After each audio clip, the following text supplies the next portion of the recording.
കർത്താവിൻ്റെ വിലയേറിയ നാമത്തിന് മഹത്വമുണ്ടാകട്ടെ. പ്രിയപ്പെട്ട നിങ്ങൾക്കേവർക്കും എൻ്റെ സ്നേഹവന്ദനം.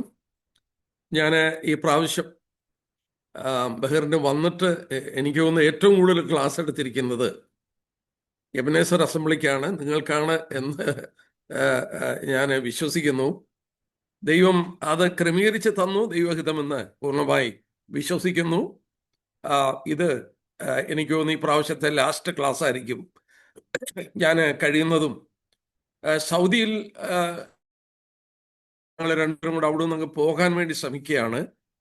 കാരണം നാട്ടിലെ മീറ്റിങ്ങൾ എടുത്തിട്ടുള്ളതുകൊണ്ട് എനിക്ക് അധികം ദിവസം നിൽക്കാനായിട്ട് ബുദ്ധിമുട്ടാണ്.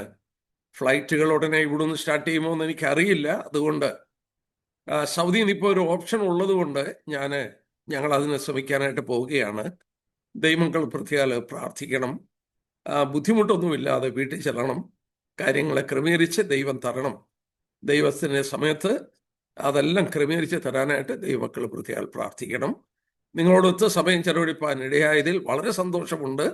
പ്രിയപ്പെട്ട നിങ്ങളെ ഒരിക്കൽ കൂടെ കാണുവാനും ശുശ്രൂഷിപ്പാനും ദൈവം അനുവദിച്ചു. അതോർത്ത് ദൈവത്തിന് മഹത്വം. നമുക്ക് വിഷയത്തിലേക്ക് വരാം. നമുക്ക് ഇനിയുള്ള സമയം ഒട്ടും കളയാതെ നമ്മൾ ഇന്നലെ ധ്യാനിച്ചുകൊണ്ടിരുന്ന വിഷയം ഞാൻ ഓർപ്പിച്ചു, ഇന്ന് നമുക്ക് തുടരാം എന്ന്. നമ്മൾ കാണുകയുണ്ടായി എൻഡ് ടൈം ഡിസെപ്ഷൻ. ഈ അന്ത്യകാലത്തിലെ കാപട്യം അല്ലെങ്കിൽ മനുഷ്യനെ വഞ്ചിക്കുന്നതിനെ കുറിച്ചാണ് നമ്മൾ ഓർത്തത്. ഞാൻ ആ വിഷയം പിന്നെയും തുടരുകയാണ്. ദൈവം തരുന്ന പ്രേരണയ്ക്കനുസരിച്ച് ഞാൻ ആ വിഷയം എടുക്കാം. നമ്മൾ മത്തായിയുടെ സുവിശേഷം 24 ആസ്പദമാക്കി യേശുക്രിസ്തു നമ്മൾക്ക് മുന്നറിയിപ്പ് നൽകിയ വാക്കുകളെ ആധാരമാക്കിയാണ് നമ്മൾ വായിക്കാനും പഠിക്കാനും തുടങ്ങിയത്. നമ്മുടെ കർത്താവ് എന്നോട് ശിഷ്യന്മാർ നിന്റെ വരവിനും ലോകാവസാനത്തിനും അടയാളം എന്തെന്ന് ചോദിച്ചു. അതിൻ്റെ പശ്ചാത്തലം നമുക്കറിയാം. അവര് കർത്താവിനോട് ലോകത്തിൻ്റെ അവസാനത്തെക്കുറിച്ച് ചോദിച്ചപ്പോൾ യേശുക്രിസ്തു എല്ലാറ്റിലും പരമ മുഖ്യമായി വളരെ പ്രാധാന്യത അർഹിക്കുന്നതായി എടുത്താദ്യം പറഞ്ഞത് ഈ വിഷയമാണ്. നമ്മൾ നോക്കിക്കട്ടെ, അതിൻ്റെ 4-ാം വാക്യം. യേശു ഉത്തരം പറഞ്ഞത്, ആരും നിങ്ങളെ തെറ്റിക്കാതിരിപ്പാൻ സൂക്ഷിക്കും. ഇമീഡിയറ്റ്ലി ഈ കാലത്തിൻ്റെ അന്ത്യത്തെക്കുറിച്ച് ചോദിച്ചപ്പോൾ, അതിൻ്റെ അടയാളം എന്തെന്ന് ചോദിച്ചപ്പോൾ, അന്ത്യകാലത്തെക്കുറിച്ച് കർത്താവ് അവരോട് പറയുമ്പോൾ ആരും നിങ്ങളെ തെറ്റിക്കാതിരിപ്പാൻ സൂക്ഷിച്ചോണം. 5-ാം വാക്യത്തില് ഞാൻ ക്രിസ്തു എന്ന് പറഞ്ഞ് അനേകർ വന്ന് എൻ്റെ പേരെടുത്ത് പലരെയും തെറ്റിക്കും. നമ്മൾ 11-ാം വാക്യത്തിൽ കണ്ടു ആരാണ് തെറ്റിക്കുന്നത്. കള്ളപ്രവാചകന്മാർ പലരും വന്ന് അനേകരെ തെറ്റിക്കും. പത്രോസിന്റെ ലേഖനത്തിൽ നമ്മൾ കണ്ടു, അതുകൊണ്ട് ഞാൻ ആ വാക്യങ്ങൾ എടുക്കുന്നില്ല.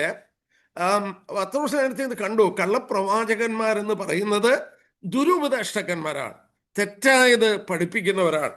ഒരു പ്രവാചകൻ എന്ന് പറയുമ്പോൾ one who speaks for another person, മറ്റൊരു വ്യക്തിക്ക് വേണ്ടി സംസാരിക്കുന്ന ഒരാളാണ് പ്രവാചകനെന്ന് ദൈവവചനത്തിന്റെ വെളിച്ചത്തിൽ നമ്മൾ കണ്ടു. ഞാനതും ആവർത്തിക്കുന്നില്ല. അവരെങ്ങനെ തെറ്റിക്കും? 24-ാം വാക്യം, കള്ളക്രിസ്തുക്കളും കള്ളപ്രവാചകന്മാരും എഴുന്നേറ്റ് കഴിയുമെങ്കിൽ വൃതന്മാരെയും തെറ്റിപ്പാനായി വലിയ അടയാളങ്ങളും അത്ഭുതങ്ങളും കാണിക്കും. അടയാളങ്ങളോടെയും അത്ഭുതങ്ങളിലൂടെയും തെറ്റായ പഠിപ്പിക്കലിലൂടെയുമാണ് ആളുകളെ വഞ്ചിക്കുന്നത്. ഇത് സൂക്ഷിച്ചോളാൻ കർത്താവ് പറഞ്ഞു.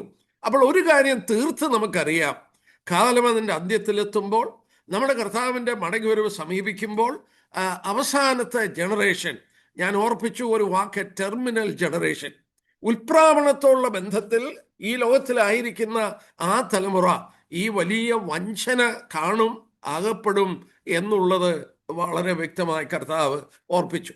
ഞാൻ അതുള്ള ബന്ധത്തിൽ മറ്റു ചില വിഷയങ്ങൾ കൂടെ എടുത്തുകൊള്ളട്ടെ എന്ന് ആഗ്രഹിക്കുകയാണ്. നമ്മൾ ഓർത്താൽ, ചരിത്രം നമ്മൾ അപഗ്രഥിച്ചാൽ, സഭയുടെ ചരിത്രം നമ്മൾ അപഗ്രഥിച്ചാൽ നമുക്ക് ഒരു കാര്യം അറിയാൻ കഴിയും. ഈ പറയുന്ന പോലെ, കർത്താവ് പറഞ്ഞതുപോലെ ഈ വിധമായ ഡിസെപ്ഷൻ അല്ലെങ്കിൽ മനുഷ്യനെ തെറ്റിക്കുന്നത്, വഞ്ചിക്കുന്നത് ഏറ്റവും അധികം ചർച്ച് ഹിസ്റ്ററിയിൽ കണ്ടിരിക്കുന്നത് ഈ 20th സെഞ്ചുറിയിലാണ്, 20-ാം നൂറ്റാണ്ടിലാണ്. എന്ന് പറഞ്ഞാൽ സഭാ ചരിത്രത്തിൽ ഇതിനു മുമ്പ് ഇതുപോലെ ഒരു സാഹചര്യം ഉടലെടുത്തിട്ടില്ല. ഇങ്ങനെ ഒരു സാഹചര്യം ഇതിനു മുമ്പ് ഉടലെടുത്തിട്ടില്ല. 20-ാം നൂറ്റാണ്ടിൻ്റെ ആണ് ഈ സംഭവങ്ങളൊക്കെ ഉടലെടുത്തിരിക്കുന്നത്. അത് ലോകത്തിൽ വ്യാപരിക്കാനും ആരംഭിച്ചു. നമ്മളൊരു ചെറിയ ഹിസ്റ്ററി, ഒത്തിരിയല്ല, ഒരല്പമെങ്കിലും ഇതിൻ്റെ മനസ്സിലാക്കിയിരിക്കണം. ദൈവജനം എന്ന നിലയിൽ കർത്താവ് ഇത്രയധികം ഗൗരവത്തോടുകൂടെ വാണിംഗ് തന്നപ്പോൾ ഇതെങ്ങനെ ആരംഭിച്ചു, എങ്ങനെ സ്പ്രെഡ് ചെയ്യുന്നു എന്നുള്ളത് നമ്മൾ മനസ്സിലാക്കേണ്ടത് ആവശ്യമാണ്. ഇത് ആരംഭിക്കുന്നത് 1906-ലാണ്. 1906, 1906-ലാണ്. 1906 ഒരു സംഭവം ഉണ്ടായി. 1906-ലാണ് ലോസ് ആഞ്ചലസിൽ ഇത് പൊട്ടിപ്പുറപ്പെടുന്നത്. എന്നാൽ അതിന് അടിത്തറ പാകിക്കൊടുത്തത് 1901-ലാണ്. 1901 ജാനുവരി 1 നമുക്കറിയാം, ജാനുവരി 1 പറയുമ്പോൾ എല്ലാവർക്കും ഒരു എമോഷനാണ്. ഒരു പുതിയ വർഷം തുടങ്ങുന്നു. അനേക ലോകവ്യാപകമായി വാച്ച് നൈറ്റ് സർവീസ്, പ്രാർത്ഥനയിൽ സമയം ചെലവഴിക്കുന്നു. ഇങ്ങനെ സഭകൾ ഒന്നിച്ചു കൂടുന്നു. ഈ വാച്ച് നൈറ്റ് സർവീസും ഒക്കെ ഈ ഒരു പുതിയ വർഷം പിറക്കുമ്പോൾ ഒരു എമോഷണലായിട്ട് മനുഷ്യൻ തീരുന്നു. 1901 ജാനുവരി 1 വൈകിട്ട് 7 മണി മിസ് ആഗ്നസ് ഓസ്മൻ എന്ന് പറയുന്ന ഒരു പെൺകുട്ടി, മിസ് ആഗ്നസ് ഓസ്മൻ, അവരൊരു ബൈബിൾ സ്കൂളിൽ പഠിക്കുകയാണ്. ഈ ബൈബിൾ സ്കൂളിൽ പഠിക്കുമ്പോൾ അവര് അപ്പോസ്തല പ്രവൃത്തികൾ നിന്ന് ഒരു കാര്യം മനസ്സിലാക്കി. അപ്പോസ്തലന്മാരെ കൈകൾ വെച്ചപ്പോൾ അവര് അന്യഭാഷാ ഭാഷണം നടത്തിയതായിട്ട് ഒക്കെ കണ്ടു. അപ്പോസ്തലന്മാരെ കൈകൾ വെച്ചപ്പോൾ അന്യഭാഷാ ഭാഷണം നടത്തുന്നു. ഈ പെൺകുട്ടി അവരുടെ കോളേജിന്റെ പ്രിൻസിപ്പലിന്റെ അടുക്കൽ കടന്നുപോയി. അദ്ദേഹത്തിന്റെ പേര് കാരിസ് പർഹാം. പ്രിൻസിപ്പലിന്റെ അടുക്കൽ ചെന്ന് പറഞ്ഞു, അങ്ങ് എൻ്റെ തലയിൽ കൈവച്ച് പ്രാർത്ഥിക്കണം. അദ്ദേഹം വൈമുഖ്യം കാണിച്ചു. അദ്ദേഹം കൈവച്ച് പ്രാർത്ഥിച്ചില്ല. എന്നാൽ ആ പെൺകുട്ടി ഒരുപാട് നിർബന്ധിച്ചു. ഒന്നാമത് ജാനുവരി 1901 ജാനുവരി 1 വൈകിട്ടത്തെ സംഭവമാണ്. അവസാനം നിർബന്ധം കൂടിയപ്പോൾ ഈ പ്രിൻസിപ്പൽ കാരിസ് പർഹാം അദ്ദേഹം ഈ പെൺകുട്ടിയുടെ ശിരസിൽ കൈകൾ വെച്ച് പ്രാർത്ഥിച്ചു. ഈ കൈകൾ വെച്ച് പ്രാർത്ഥിച്ചപ്പോൾ അവള് അന്യഭാഷ ഭാഷണം, അതായത് ഒരു അപശബ്ദങ്ങളൊക്കെ പുറപ്പെടുവിച്ചു. അന്യഭാഷാ ഭാഷണം എന്നാണ് അത് പറയുന്നത്. ഇതാണ് ഇന്ന് കാണുന്ന ഈ കരിസ്മറ്റിസിസത്തിന്റെ ആരംഭം കുറിച്ച സംഗതി. അല്ലെങ്കിൽ ഇന്നത്തെ പെന്റിക്കോസ്റ്റൽ മൂവ്മെന്റിന്റെ ആരംഭം അവിടെയാണ്. ഈ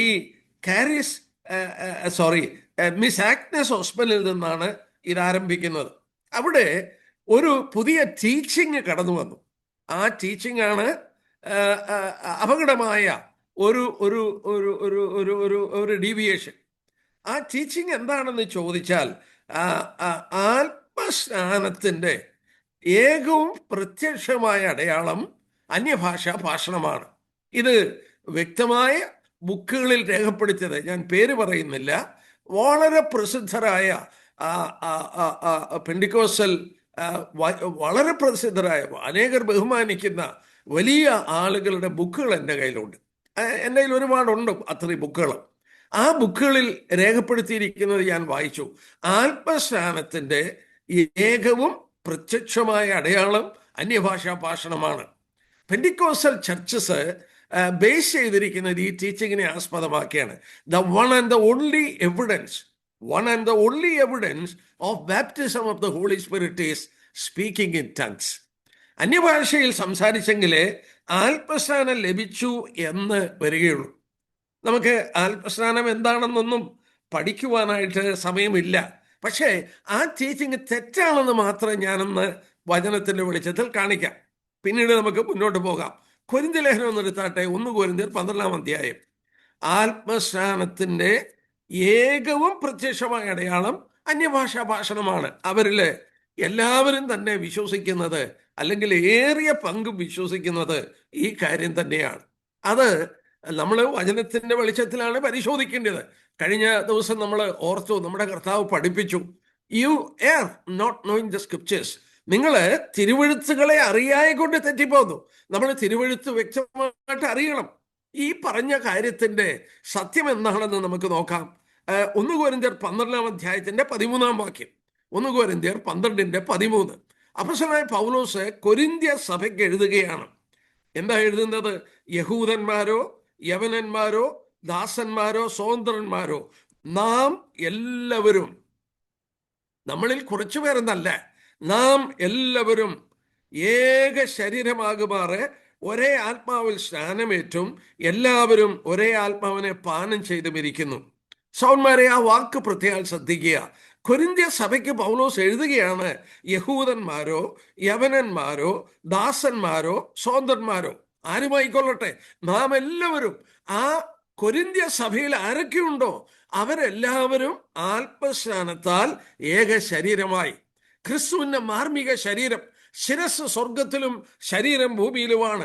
ആ ശിരസ്, സ്വർഗീയ ശിരസ് ആയിട്ട് ബന്ധപ്പെടുത്തി ഇവിടെയുള്ള ആ ശരീരത്തെ അങ്ങനെ ഒരാത്മബന്ധം. ഞാൻ കർത്താവ് പറഞ്ഞു, ഞാൻ സാക്ഷാൽ മുന്തിരിവള്ളിയും നിങ്ങൾ കൊമ്പുകളുമാണ്. ഒരു ഒരു ഒരു മുന്തിരിവള്ളി കൊമ്പുകളും ജീവൻ പരസ്പരം അതിന് ഒരു ഒരു ഒരു ഒരു ബന്ധമുള്ളതുപോലെ ക്രിസ്തു നമ്മളുമായിട്ടുള്ള ബന്ധം. കൊരിന്ത്യ സഭയോട് പറഞ്ഞു, നിങ്ങൾ ക്രിസ്തുവിന്റെ ശരീരമാണ്.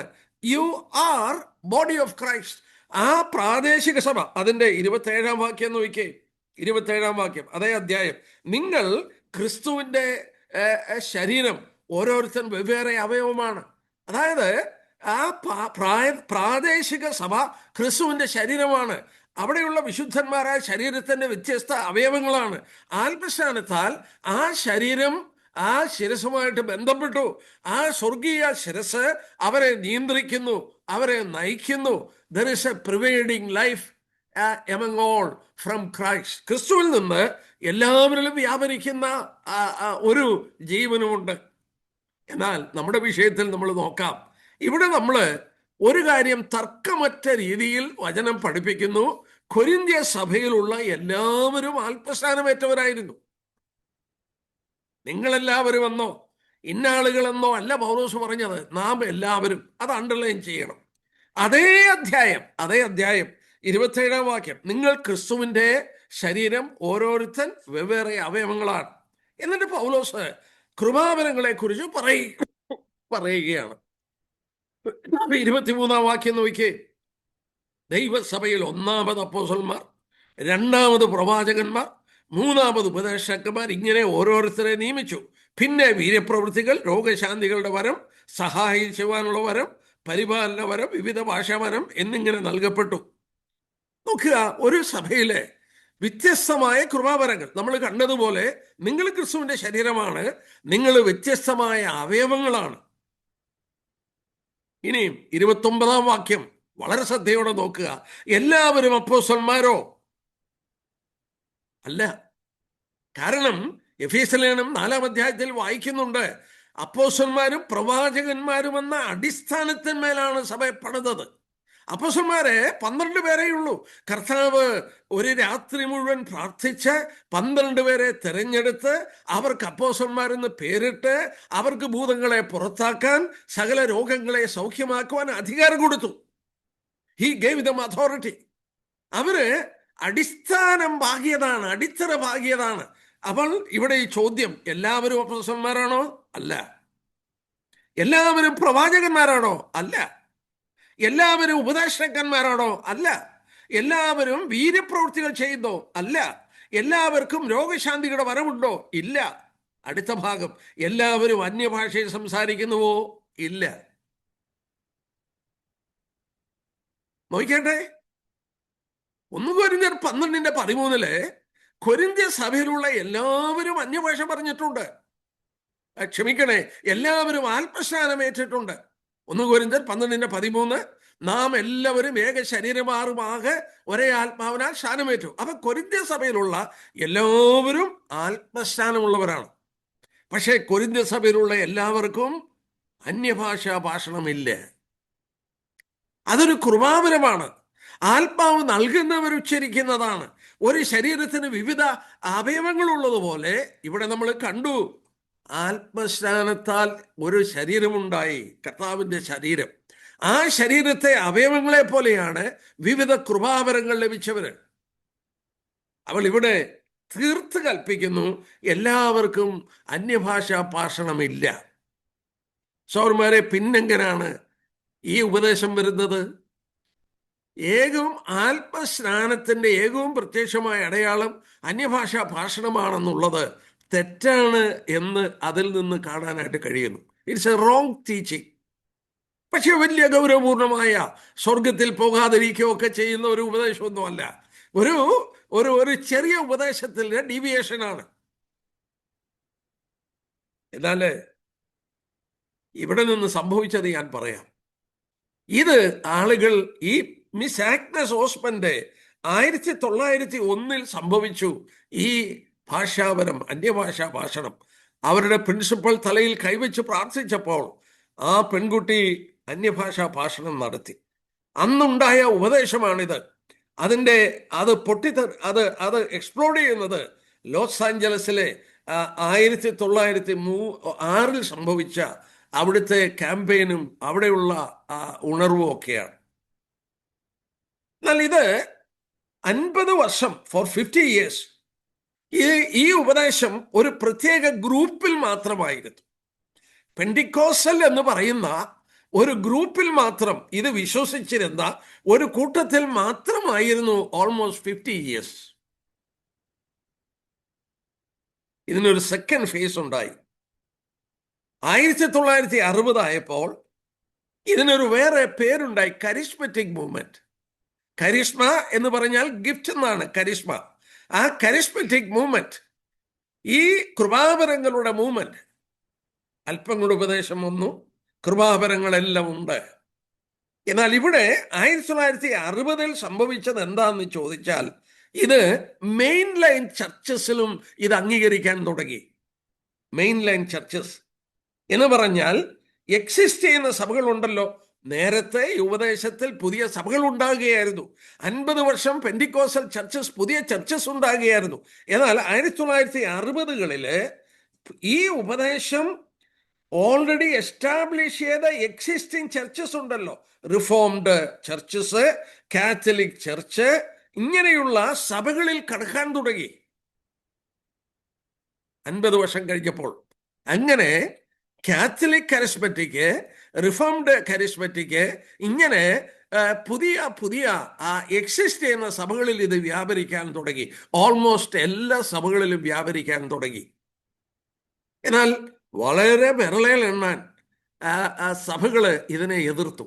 ഉദാഹരണമായിട്ട് ബ്രദറൻ ചർച്ചസ്, ഇങ്ങനെയൊക്കെയുള്ള ചെറിയ കൂട്ടങ്ങൾ ഇതിനെ എതിർത്തു. ഇത് തെറ്റാണെന്ന് പറഞ്ഞു. ഇതിനൊരു തേർഡ് വേവ് ഉണ്ടായി, മൂന്നാമത്തെ ഒരു പ്രതലമുണ്ടായി. 1980കളിലാണ് അതുണ്ടായത്. അത് എന്താണെന്ന് ചോദിച്ചാൽ, ഇതിനെ എതിർത്ത സഭകളിൽ പോലും ഇത് കടന്നു വരാൻ തുടങ്ങി. എന്താ? ഒരു പുതിയ ഉണർവ്. ആ ഉണർവ് എങ്ങനെയാണെന്നറിയാമോ? കരിസ്മറ്റിക് സോങ്സ്. കരിസ്മറ്റിക് സോങ്സ്. അതായത് ഇന്ന് പലരുടെയും ധാരണ തിരിച്ച് ചിന്തിക്കാനേ കഴിയുന്നില്ല. എന്താ അവർ പറയുന്നത്? ട്രൂ വർഷിപ്പ്, ഞങ്ങൾ വർഷിപ്പ് ചെയ്യുകയാണ്, വർഷിപ്പ് ടൈമാണ്. ഒരു വർഷിപ്പ് ലീഡറിന്റെ കീഴിൽ worship songs, worship leader lead ചെയ്യുന്ന വർഷിപ്പ് സോങ്സ്, ഇത് ഇന്ന് എതിർത്ത സഭകളിലും ഇത് കടന്നു വന്ന് വാസ്തവത്തിൽ എതിർത്തവരുടെ കാലുകൾ പോലും ചലനാത്മകമായി തീർന്നു പലരുടെയും. ഞാൻ എറണാകുളത്ത് അനേക ചെറുപ്പക്കാര് ഇങ്ങനെ നമ്മുടെ സഭകളിൽ നിന്നൊക്കെ ഒരിടത്തോട്ട് പോകുന്നതായിട്ട് ഞാൻ കേട്ടു. ജോഷുവ ജനറേഷൻ പോകുന്നതായിട്ട് കേട്ടു. ഞാനൊന്ന് പരിശോധിക്കാനായിട്ട് അവിടെ പോയി. ഞാൻ അതിൻ്റെ ഡീറ്റെയിൽ പുറകെ പറയാം, ദൈവം വെച്ചാൽ. ഞാൻ അവിടെ പോയി. അവിടെ വെച്ച് ആണ് എനിക്ക് മനസ്സിലായത്, ഭയങ്കര ഹൈഫൈ സിസ്റ്റത്തിൽ ഒരു ക്ലബിൽ നടക്കുന്ന പോലെ മ്യൂസിക്കൽ ഇൻസ്ട്രുമെൻസും എല്ലാം ഉപയോഗിച്ച് സ്ത്രീകളും പുരുഷന്മാരും ഒക്കെ എഴുന്നേറ്റ് നിന്ന് കൈകളൊക്കെ ആട്ടി പാടി ഭയങ്കര സന്തോഷമാണ്. ഭയങ്കര സന്തോഷം എന്ന് പറഞ്ഞാൽ അവരിങ്ങനെ എൻജോയ് ചെയ്ത് മതിമറന്ന് അവർ പറയുന്നത് ഇത് ഇത് ഇത് ഇത് ഇത് ഇത് വർഷിപ്പ് ലീഡറിന്റെ കീഴിലുള്ള പ്രൈസ് ആൻഡ് വർഷിപ്പ്. വേർപെട്ട സഭകളിൽ പോലും പ്രേസ് ആൻഡ് വർഷിപ്പ് എന്നും പറഞ്ഞൊരു സെഷനൊക്കെ കടന്നു വരാൻ തുടങ്ങി. എന്നാൽ വചനം അറിയാവുന്നവർ അതിനെ എതിർക്കാനായിട്ടും തുടങ്ങി. നമ്മൾ കാലത്തിൻ്റെ അന്ത്യത്തെക്കുറിച്ച് പറയുമ്പോൾ ഇത് ഓപ്പണായിട്ട് പറയാതിരിക്കാൻ നിവൃത്തിയില്ല. എന്നാൽ ഇവിടെ ഇതാണ് ആത്മാവിലുള്ള ആരാധന എന്നാണ് പലരുടെയും ധാരണ. എന്താണ് ഈ ആത്മാവിലുള്ള ആരാധന? യോഹന്നാന്റെ സുവിശേഷം ഒന്ന് എടുക്കാം. യോഹന്നാന്റെ സുവിശേഷം 4-ാം അധ്യായം നോക്കിയാട്ടെ. What is his true worship in the spirit? പിതാവ് അതല്ലേ ഇച്ഛിക്കുന്നത്? അതിൻ്റെ യോഹന്നാന്റെ സുവിശേഷം 4:23 വാക്യം, സത്യനമസ്കാരികൾ പിതാവിനെ ആത്മാവിലും സത്യത്തിലും നമസ്കരിക്കണം. നമസ്കരിക്കുന്ന നാഴിക വരുന്നു, ഇപ്പോൾ വന്നുമിരിക്കുന്നു. തന്നെ നമസ്കരിക്കുന്നവർ ഇങ്ങനെയുള്ളവരായിരിക്കണമെന്ന് ആത്മാവ് ഇച്ഛിക്കുന്നു. ദൈവം ആത്മാവാകുന്നു, അവനെ നമസ്കരിക്കുന്നവർ ആത്മാവിലും സത്യത്തിലും നമസ്കരിക്കണം. ഇവര് ഈ വാക്യത്തിന്റെ ശരിയായ അർത്ഥം ഗ്രഹിക്കുന്നില്ല. ട്രൂ വർഷിപ്പ്, ദൈവം എല്ലാ ആരാധനയും സ്വീകരിക്കുന്നില്ല സഹോദരന്മാരെ. നമ്മൾ ഉദാഹരണമായിട്ട് യാഗങ്ങളെ കുറിച്ച് പഠിക്കുമ്പോൾ ലേവ്യ പുസ്തകം 1-ാം അധ്യായത്തിൽ ഇങ്ങനെ വായിക്കുന്നു, ഒരുവൻ വഴിപാട് കഴിക്കുന്നു എങ്കിൽ, if someone is going to offer an offering, ഒരാള് യാഗം അർപ്പിക്കുന്നു എങ്കിൽ ദൈവം ചില നിബന്ധനകൾ താഴോട്ട് വെച്ചു. ആ നിബന്ധനകൾ അനുസരിച്ച് അർപ്പിക്കണം. നിന്റെ ഭോജനയാഗമാകുന്നെങ്കിൽ ഊനമില്ലാത്ത കാളക്കിടാവ്, അതിന് വകയില്ലെങ്കിൽ ഇന്ന വസ്തുത. നീ വഴിപാട് കഴിക്കുന്നെങ്കിൽ ഒരാൾക്ക് എന്തും കൊണ്ട് കൊടുക്കാനും എവിടെയും കൊണ്ട് കൊടുക്കാനും അവകാശമില്ല. പഴയ നിയമത്തിൽ പോലും ദൈവം കൽപ്പിച്ചാക്കി എങ്ങനെ ദൈവത്തിന് കൊടുക്കണം, എങ്ങനെ ദൈവത്തെ ആരാധിക്കുവാൻ യാഗമർപ്പിക്കണം. പുതിയ നിയമത്തിൽ കടന്നു വരുമ്പോൾ സത്യനമസ്കാരികൾ പിതാവിനെ ആത്മാവിലും സത്യത്തിലും നമസ്കരിക്കണം. അനേകരുടെ ധാരണ ഈ ആരാധന എന്ന് പറയുന്നത് പരിശുദ്ധാത്മാവിലുള്ള ആരാധനയാണെന്ന. ഞാൻ ആദ്യം ആ ധാരണ അങ്ങ് തിരുത്തട്ടെ. നിങ്ങളുടെ കയ്യിൽ ഇംഗ്ലീഷ് ബൈബിൾ ഉണ്ടല്ലോ. All of you have English Bible. English Bible ഒന്ന് എടുത്തേ. ഇംഗ്ലീഷ് ബൈബിൾ ഒന്ന് നോക്കിക്കാട്ടെ. ഞാൻ പറയുന്ന കാര്യം നിങ്ങളൊന്ന് ശ്രദ്ധിച്ചാട്ടെ. ആ 4-ാം അധ്യായത്തിൽ ഈ 23-ാം വാക്യം, സത്യനമസ്കാരികൾ പിതാവിനെ ആത്മാവിലും സത്യത്തിലും നമസ്കരിക്കണം. അവിടെ ആത്മാവ് എന്നുള്ള പദമുണ്ട്. ആ ആത്മാവ് സ്മോൾ എസ് ആണോ ക്യാപിറ്റൽ എസ് ആണോ? Is it small S or capital S? It is small S. വീണ്ടും അതിന്റെ 23-ാം വാക്യത്തിന്റെ അവസാനം, ദൈവം ആത്മാവാകുന്നു, ദാറ്റ് ഈസ് ക്യാപിറ്റൽ എസ്.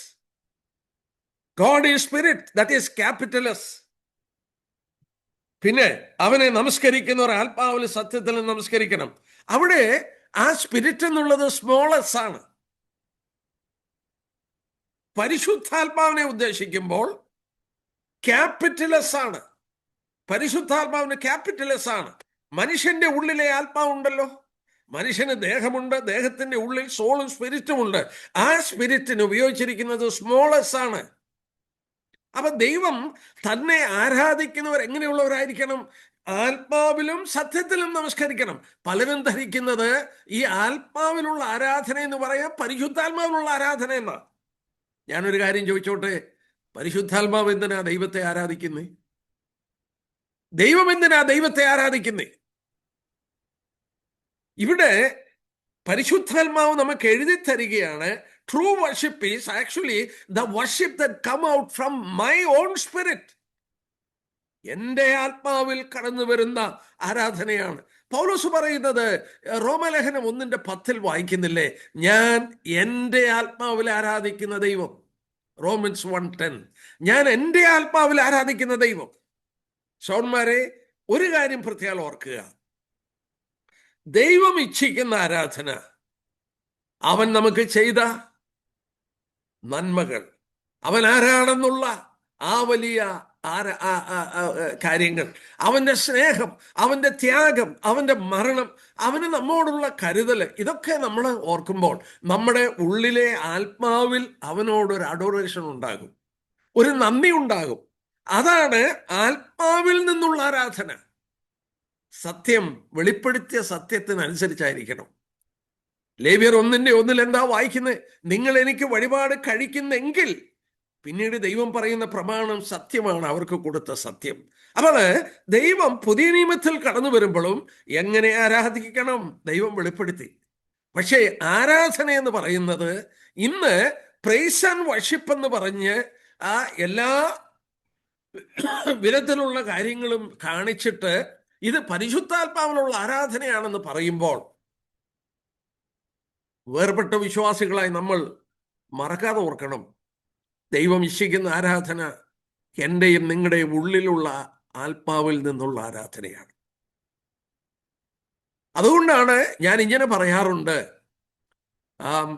നമ്മുടെ ആരാധനയാണ് ഏറ്റവും വിലയുള്ളത്. It is costly. എന്താ ഞാൻ അങ്ങനെ പറഞ്ഞെന്നറിയാമോ? നമ്മൾ ദൈവസന്നിധിയിൽ ഇരുന്ന് ആരാധിക്കണമെങ്കിൽ ഈ കർത്താവിനെ കുറിച്ചുള്ള അപ്രീസിയേഷൻ, അവൻ നമുക്ക് ചെയ്ത പ്രവൃത്തികളെ കുറിച്ചുള്ള ഓർമ്മകൾ, നമ്മുടെ ഉള്ളത്തിൽ ആ സ്നേഹം ഉണ്ടാകണം, ആ അഡോറേഷൻ ഉണ്ടാകണം. ആ ഉണ്ടായിട്ടാണ് നമ്മൾ ഞായറാഴ്ച വന്ന് ദൈവസന്നിധിയിൽ നമ്മുടെ ഹൃദയം പകരുന്നത്. അങ്ങനെയുള്ള ആരാധനയാണ് പിതാവ് ഇച്ഛിക്കുന്നത്. എന്നാൽ ഇന്ന് praise and worship is true worship എന്നുള്ളൊരു ധാരണ എല്ലാ ഇടങ്ങളിലും ആയിക്കഴിഞ്ഞു. ഇത് തിരുത്താനായിട്ട് അല്പം ബുദ്ധിമുട്ടാണ്. നമ്മുടെ കർത്താവ് പറഞ്ഞതുപോലെ നമ്മൾ സൂക്ഷിച്ചോളാനായിട്ട് ആവശ്യപ്പെട്ടു.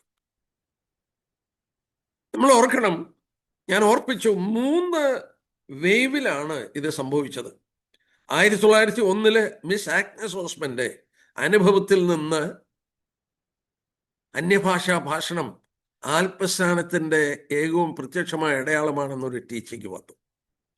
രണ്ടാമത്തെ വേവ് എന്ന് പറഞ്ഞാൽ 50 വർഷം കഴിഞ്ഞപ്പോൾ എക്സിസ്റ്റ് ചെയ്യുന്ന സഭകളുടെ ഉള്ളിൽ കയറാൻ തുടങ്ങി. റിഫോംഡ് കരിസ്മാറ്റിക്, കാത്തലിക് കരിസ്മാറ്റിക്, യാക്കോബ കരിസ്മാറ്റിക്, ഇങ്ങനെ ഈ സഭകളൊക്കെ ഈ ഉപദേശം അംഗീകരിക്കാൻ തുടങ്ങി. മൂന്നാമത്, ഇതിനെ എതിർത്ത് നിന്നവരുടെ കാലുകൾ ഇളക്കുവാൻ തക്കവണ്ണം ഈ പുതിയ പ്രൈസ് ആൻഡ് വർഷിപ്പ് എന്ന് പറയുന്ന പുതിയ ആരാധനയുടെ ഒരു കാര്യം വരാൻ തുടങ്ങി. ഇവിടെ ഞാൻ ഈ ഭാഗം ധ്യാനിച്ചുകൊണ്ടിരിക്കുമ്പോൾ, പഠിച്ചുകൊണ്ടിരിക്കുമ്പോൾ എന്നിൽ ദൈവാത്മാവ് എന്നെ ഓർപ്പിച്ചു, കർത്താവ് പറഞ്ഞ ഉപമകളൊന്ന് ശ്രദ്ധിക്കാൻ. മത്തായിയുടെ സുവിശേഷം 13-ാം അധ്യായം നമുക്കൊന്ന് എടുക്കാം, നമുക്കൊന്ന് ഓടിച്ച് അവിടെ ഒന്ന് നോക്കാം. മത്തായിയുടെ സുവിശേഷം 13-ാമത്തെ അധ്യായം, മാത്യു ചാപ്റ്റർ 13. ഈ മത്തായിയുടെ സുവിശേഷം 13-ാം അധ്യായത്തിൽ കടന്നു വരുമ്പോൾ കർത്താവ്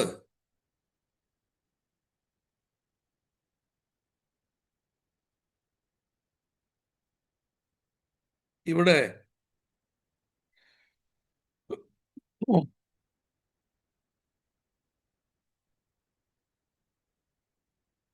ദൈവരാജ്യത്തിൻ്റെ മർമ്മങ്ങളെ വെളിപ്പെടുത്തുന്ന 7 ഉപമകൾ കർത്താവ് പറയുന്നു. മാത്യു ചാപ്റ്റർ 13 7 ഉപമകൾ, 7 പാരബിൾസ് കൺസേണിങ് ഹിസ് കിങ്ഡം, അത് കർത്താവ് വെളിപ്പെടുത്തുന്നു. നമ്മൾ ഓർക്കണം, ബൈബിളില് വളരെ പ്രോഫിറ്റബിൾ ആയ ഒരു പഠനമാണ് 7 സഭകൾക്ക് കൊടുത്ത ദൂത്. 7 പൂർണ്ണസംഖ്യയാണ്. വെളിപാട് പുസ്തകം 2-3 അധ്യായം 7 സഭകൾക്കുള്ള ദൂത്. സഭയുടെ ആരംഭം തൊട്ട് അവസാനം വരെയുള്ളതാണ് ആ 7 സഭകളുടെ ദൂത്. എഫെസോസ് കാലയളവ് തുടങ്ങി ലവോദിക്ക കാലയളവ് വരെ. പിന്നെ സഭാ കാലയളവില്ല. ഇവിടെ കയറി വരിക എന്നുള്ള ശബ്ദമാണ്. വേറെ ഒരു 7 കാണുന്നത് ലേവ്യ പുസ്തകം 23-ാം അധ്യായമാണ്. ലേവ്യ പുസ്തകം 23 7 യഹോവയുടെ ഉത്സവങ്ങൾ. അത് യഹൂദൻ ഓർമ്മയ്ക്കായിട്ട് നൽകിയതാണെങ്കിലും അത് പ്രൊഫറ്റിക്കൽ ട്രൂത്ത് കൂടെയാണ്. ഉദാഹരണമായിട്ട് ആദ്യത്തെ ഉത്സവം എന്ന് പറയുന്നത് പെസഹ പെരുന്നാളാണ്. ഈ നാള് നിങ്ങൾ ഓർമ്മ നാളായിട്ട് കൊണ്ടാടണം. അവരെ സംഹാര ദൂതിൽ നിന്ന് വിടുവിച്ചത് ഓർക്കുവാനായിട്ട് കൽപ്പിച്ചാക്കി. 7 ഉത്സവം അങ്ങനെയാണ്. എന്നാൽ അതിനകത്തൊരു പ്രവചന ഭാഗമുണ്ട്. നമ്മുടെ പെസഹ കുഞ്ഞാട് ക്രിസ്തുവാണ്. ആ പെസഹ കുഞ്ഞാട് ഭാവിയിൽ നമുക്ക് വേണ്ടി അറുക്കപ്പെടുന്ന കുഞ്ഞാടിൻ്റെ, പെസഹ കുഞ്ഞാടിൻ്റെ ചിത്രമായ കർത്താവിൻ്റെ മഹത്വപൂർണമായ ചിത്രം നമ്മളെ പഠിപ്പിക്കുകയാണ്. അപ്പോൾ 7 ജൂയിഷ് ഫെസ്റ്റിവൽ, കാൽവറി ക്രൂശ് തൊട്ട് 7ാമത്തെ ഫെസ്റ്റിവൽ എന്ന് പറയുന്നത് കൂടാർ പെരുന്നാളാണ്. അത് 1000 ആണ്ട് വാഴ്ചയുടെ ചിത്രമാണ്. 1000 ആണ്ട് വാഴ്ചയുടെ ചിത്രമാണ്. എന്തോ ഒരു ബ്യൂട്ടിഫുൾ പഠനമാണ്, എന്തൊരു പ്രോഫിറ്റബിൾ ആണ് അത് പഠിച്ചാൽ. അവൾ 7 യഹോവയുടെ ഉത്സവങ്ങൾ, കാൽവറി ക്രൂശ് തൊട്ട് 1000 ആണ്ട് വാഴ്ച വരെ, 7 സഭകളുടെ ദൂത്, സഭയുടെ ആരംഭം തൊട്ട് സഭയുടെ അവസാനം ഉൽപ്രാവണം വരെയുള്ള ക്യാരക്ടർ. ഇവിടെ നമ്മൾ നോക്കുമ്പോൾ 7 ഉപമകൾ, ദൈവരാജ്യത്തെക്കുറിച്ചുള്ള 7 ഉപമകൾ. ഇത് ഞാനൊന്ന് ഓടിച്ചു പറയാൻ പോവുകയാണ്. നമ്മുടെ വിഷയത്തിൽ ഒതുങ്ങി നിന്ന് പറയാനായിട്ട് ആഗ്രഹിക്കുകയാണ്. ഈ 7 ഉപമകളെ 2ആയി തിരിച്ചിട്ടുണ്ട്. 7 ഉപമകളെ 2ആയി തിരിച്ചിട്ടുണ്ട്. എങ്ങനെയാ തിരിച്ചിരിക്കുന്നത്? നമ്മൾ നോക്കിയാട്ടെ. 13ന്റെ 1-ാം വാക്യം, മാത്യു 13:1. അന്ന് യേശു വീട്ടിൽ നിന്ന് പുറപ്പെട്ട് കടലരികിൽ ഇരുന്നു. കർത്താവ് കടലിന്റെ അരികിൽ ഇരുന്ന് പുരുഷാരത്തോട് അവന് പറയുകയാണ്. So he was speaking in public. കടലരികിൽ ഇരുന്ന് ജനത്തോട് സംസാരിച്ചു. എത്ര ഉപമ പറഞ്ഞു? 4 ഉപമകൾ സംസാരിച്ചു. 4 ഉപമകൾ. ഇനി 36-ാം വാക്യം നോക്കി. അനന്തരം യേശു പുരുഷാരത്തെ പറഞ്ഞയച്ചിട്ട് വീട്ടിൽ വന്നു. ശിഷ്യന്മാരെ അവന്റെ അടുക്കൽ വിളിച്ചു. പിന്നീട് അവരോട് 3 ഉപമകളെ കുറിച്ച് സംസാരിച്ചു. അപ്പം 2ആയി ഇതിനെ തിരിച്ചിട്ടുണ്ട്. ഒന്ന് കടലരികിൽ ഇരുന്ന് പബ്ലിക്കായിട്ട് പറഞ്ഞതും, ഒന്ന് വീടിന്റെ അകത്ത് വന്നിട്ട് ശിഷ്യന്മാരോട് പ്രൈവറ്റായിട്ട് സംസാരിച്ചതും. അപ്പോൾ ഒരു തർക്കവുമില്ല, നമ്മുടെ കർത്താവ് ഇതിനെ 2ആയി തിരിച്ചിട്ടുണ്ട്. 2ആയി തിരിച്ചിട്ടുണ്ട്. ഇനി ആ തിരിച്ചതിനെ നമ്മൾ 52-ാം വാക്യം നോക്കിയാട്ടെ. 52-ാം വാക്യം ഇത് പറഞ്ഞു കഴിഞ്ഞിട്ട് 52-ാം വാക്യം, അവൻ അവരോട് ഇത് അതുകൊണ്ട് സ്വർഗരാജ്യത്തിന് ശിഷ്യനായി തീർന്ന ഏത് ശാസ്ത്രിയും തൻ്റെ നിക്ഷേപത്തിൽ നിന്ന് പുതിയതും പഴയതും എടുത്തു കൊടുക്കുന്ന ഒരു വീട്ടുടയനോട് സദൃശനാകുമെന്ന് പറഞ്ഞു. അവിടെ 2 നിക്ഷേപം, പുതിയതും പഴയതും. നമ്മൾ പറയുകയാണെങ്കിൽ പഴയതും പുതിയതും എന്നേ പറയത്തുള്ളൂ. ആദ്യം പഴയതിനെ കുറിച്ച് പറയും, പിന്നെ പുതിയതിനെ കുറിച്ച് പറയും. എന്നാൽ കർത്താവ് പറയുമ്പോൾ പുതിയതും പഴയതും. അപ്പോൾ ആദ്യത്തെ 4 ഉപമകൾ പുതിയതിനെ കുറിച്ചും അവസാനത്തെ 3 പഴയതിനെ കുറിച്ചുമാണ്. ഒന്നുകൂടെ അപഗ്രഥിച്ച് പഠിച്ചാൽ ആദ്യത്തെ 4 ഉപമകൾ പുതിയ നിയമസഭയെക്കുറിച്ചാണ്. ദൈവജനം, ഞാൻ പറയുന്ന പോലെ, so wonderful. It is so wonderful. ആദ്യത്തെ 4 ഉപമകൾ പുതിയ നിയമസഭയെക്കുറിച്ചാണ്. അവസാനത്തെ 3 പഴയ നിയമ യഹൂദനുള്ള ബന്ധത്തിൽ പറഞ്ഞിരിക്കുന്നതാണ്. അതവിടെ നിൽക്കട്ടെ, നമ്മുടെ വിഷയത്തിലേക്ക് കടന്നു വരാം. ഈ പുതിയ നിയമസഭയെക്കുറിച്ച് പറയുന്ന ഉപമയിൽ ഇതൊരു മാർമികമായി സംസാരിച്ചതാണ്. ഈ 4 ഉപമകളിലും ഒരു കാര്യം കോമൺ ആയിട്ടുണ്ട്. എന്താണെന്നറിയാമോ? ഈ 4 ഉപമകളിലും പൈശാചികന്റെ എതിർപ്പിനെ കർത്താവ് പറയുന്നുണ്ട്. സാത്താന്റെ എതിർപ്പ്, സാത്താന്റെ ആക്ടിവിറ്റിയെ കുറിച്ച് പറയുന്നുണ്ട്. 1ാമത് പറഞ്ഞ ഉപമ വിതയ്ക്കുന്നവന്റെ ഉപമയാണ്. വിതയ്ക്കുന്നവന്റെ ഉപമ അത് നോക്കിയാട്ടെ. വിതയ്ക്കുന്നവന്റെ ഉപമ കർത്താവ് പറഞ്ഞു. 4-ാം വാക്യം, വിതയ്ക്കുമ്പോൾ ചിലത് വഴിയരികിൽ വീണു, പറവകൾ വന്ന് അത് തിന്നുകളഞ്ഞു. മനസ്സിന്റെ വ്യത്യസ്ത നിലവാരമാണ്. പറവകൾ വന്ന് തിന്നുകളഞ്ഞു. പറവകൾ എടുത്തോണ്ട് പോയി ചിലതൊക്കെ. കർത്താവ് അത് വ്യാഖ്യാനിക്കുന്നുണ്ട്. 19-ാം വാക്യം നോക്കിയാട്ടെ. ഒരുത്തൻ രാജ്യത്തിന്റെ വചനം കേട്ടിട്ട് ഗ്രഹിക്കാഞ്ഞാൽ ദുഷ്ടൻ വന്ന് അവന്റെ ഹൃദയത്തിൽ വിതയ്ക്കപ്പെട്ടത് എടുത്തു കളഞ്ഞു. അപ്പം ഇവിടെ ദുഷ്ടൻ പ്രവർത്തിക്കുന്നു, സാത്താൻ പ്രവർത്തിക്കുകയാണ്. ഒരാള് ദൈവവചനം കേൾക്കുന്നു, രാജ്യത്തിന്റെ സുവിശേഷം കേൾക്കുന്നു, വിതയ്ക്കുന്നവൻ വിതയ്ക്കുന്നു, ഒരു സുവിശേഷകൻ പ്രസംഗിക്കുന്നു. ആ വിത്തുകൾ വിതയ്ക്കുമ്പോൾ അവന് ഗ്രഹിക്കുന്നില്ലെങ്കിൽ സാത്താൻ നോക്കിയിരിക്കുക, എന്തോ ചെയ്യും? അതങ്ങ് എടുത്തോണ്ട് പോകും. സാത്താൻ എടുത്തോണ്ട് പോകും. ആ സാത്താനെയാണ് ഇവിടെ പറവയെന്ന് ഉദ്ദേശിച്ചത്. 2ാമത്തെ ഉപമ നമുക്കറിയാം. അത് പറയുന്നത് ദ വീറ്റ് ആൻഡ് ദ ടേസ്, അതിൻ്റെ 24 തൊട്ടുള്ള വാക്യമാണ്. അതായത് ഗോതമ്പിൻ്റെ ഇടയിൽ കള വിതച്ചേച്ച് പോയ സംഭവമാണ്.